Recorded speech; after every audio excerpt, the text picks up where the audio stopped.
Hello guys, welcome to my YouTube channel. ಇವತ್ತು fish curry ಮಾಡ್ತಾ ಇದ್ದೀನಿ. ಹೇಗೆ ಮಾಡೋದು ಅಂತ ನೋಡ್ಕೊಬರೋಣ.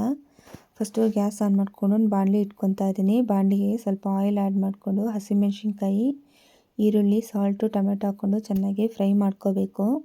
ಇದು ಕೂಡ ನಮ್ಮ ಅತ್ತೆದೇ ರೆಸಿಪಿ. ನೀವು ಕೂಡ ಟ್ರೈ ಮಾಡಿಬಿಟ್ಟು ಹೇಗಿದೆ ಅಂತ ಕಮೆಂಟ್ಸಲ್ಲಿ ತಿಳಿಸಿ. ನೆಕ್ಸ್ಟ್ ಇದು ಸ್ವಲ್ಪ ಫ್ರೈ ಮಾಡಿಕೊಂಡು ಮುಚ್ಚಿಟ್ಬಿಡೋಣ. ಅದು ಟೊಮೆಟೊ ಮತ್ತು ಈರುಳ್ಳಿ ಸ್ಮ್ಯಾಶ್ ಆಗಬೇಕು. ಸೊ ಹಾಗಾಗಿ ಅಷ್ಟರೊಳಗೆ ನಾವು ಖಾರಕ್ಕೆ ಏನೇನು ಬೇಕು ರೆಡಿ ಮಾಡ್ಕೊಬರೋಣ. ಚಿಲ್ಲಿ ಪೌಡರು, ಟರ್ಮರಿಕ್ಕು, ಜೀರಿಗೆ, ಓಂಕಾಳು, ಶುಂಠಿ, ಬೆಳ್ಳುಳ್ಳಿ, ಹುಳಿ, ಮೆಂತೆ, ಈರುಳ್ಳಿ, ಕಾಳುಮೆಣಸು ಹಾಕ್ಕೊಂಡು ಗ್ರೈಂಡ್ ಮಾಡ್ಕೊಳ್ಳೋಣ ಖಾರನ. ಅಷ್ಟೊತ್ತಿಗೆ ಈರುಳ್ಳಿ ಮತ್ತು ಟೊಮೆಟೊ ಸ್ಮ್ಯಾಶ್ ಆಗಿರುತ್ತೆ. ನೆಕ್ಸ್ಟು ನಾವೇನು ಗ್ರೈಂಡ್ ಮಾಡ್ಕೊಂಡಿರ್ತೀವಿ ಆ ಖಾರನ ಆ್ಯಡ್ ಮಾಡಿಕೊಂಡು ಚೆನ್ನಾಗಿ ಮಿಕ್ಸ್ ಮಾಡ್ಕೊಳ್ಳೋಣ. ಸ್ವಲ್ಪ ನೀರು ಹಾಕಿ, ಜಾಸ್ತಿ ಹಾಕಬೇಡಿ. ಒಂದು 10-15 ಮಿನಿಟ್ಸ್ ಕುದಿಸಿದ್ರೆ ಹಸಿ ಸ್ಮೆಲ್ಲೆಲ್ಲ ಹೋಗಿರುತ್ತೆ ಖಾರದು. ಈಗ ಫಿಶ್ ಆ್ಯಡ್ ಮಾಡ್ಕೊಳ್ಳೋಣ. ಒಂದೊಂದಾಗೆ ಫಿಶ್ ಆ್ಯಡ್ ಮಾಡ್ಕೊಳ್ಳಿ, ಫುಲ್ಲು ಒಟ್ಟೊಟ್ಟಿಗೆ ಹಾಕ್ಕೊಬೇಡಿ. ನೆಕ್ಸ್ಟ್ ಇದನ್ನು ನೀವು ಸೌಂಟಲ್ಲಿ ತಿರ್ಸಿದ್ರೆ ಫಿಶ್ಶು ಪುಡಿ ಆಗಿಬಿಡುತ್ತೆ.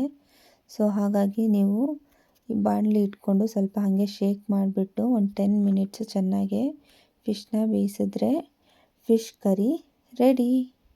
Thank you for watching. Like ಮಾಡಿ, ಶೇರ್ ಮಾಡಿ, ಕಮೆಂಟ್ ಮಾಡಿ, ಸಬ್ಸ್ಕ್ರೈಬ್ ಮಾಡಿ. Bye, see you tomorrow with new recipe.